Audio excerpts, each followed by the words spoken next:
Depending on where you're coming from in the world, New Zealand's road rules may seem calm to a little chaotic, or somewhere along that scale.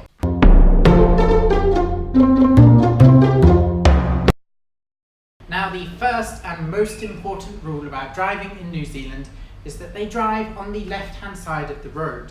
Now, if you're from the UK, Australia, Japan, India, and a few other places, this will be perfectly fine for you, but for the majority of you who drive on the other side of the road, then this is going to be a little bit of a shock. Everything is kind of the same, it's just completely opposite to the way that you've learned. Good luck with that. Next thing that you should know is New Zealand doesn't have many kilometres of what we will call motorways, 2, 3 or 10 lane roads. Most are single highways and outside of the big cities of course, and undertaking here is actually legal when there are more than 2 lanes. To measure speed and distance, New Zealand use kilometres, not miles. In the big city centres, the speed limits are usually around 50 kilometres an hour. Sometimes it will go up to 60 if you're lucky, but in the very centres it can drop down to as low as 20 or 30 kilometres an hour.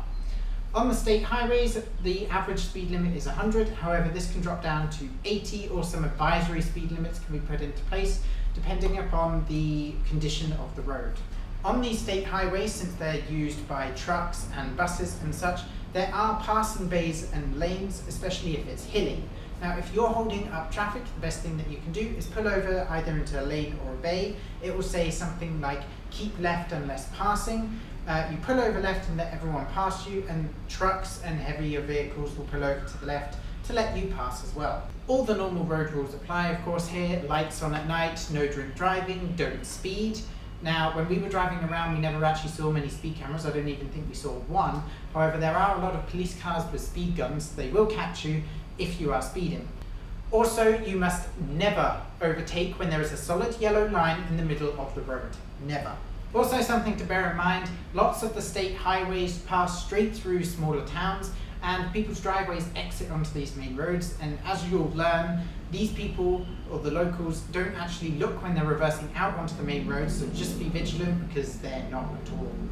New Zealand's roads are often quite wide compared with European standards, however quite narrow, as we've been told, compared with American standards, hence perspective.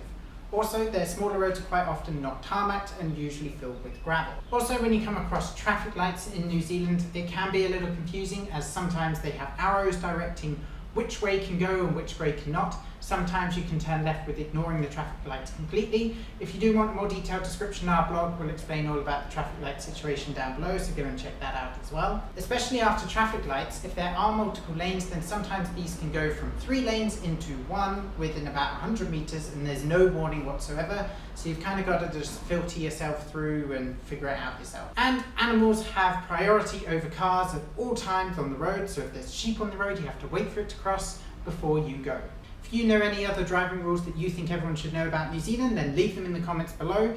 Don't forget to check out our blog post below on it and share this on Facebook, Twitter and Instagram. Give this video a thumbs up and subscribe if you want more videos like this, and we'll see you next time.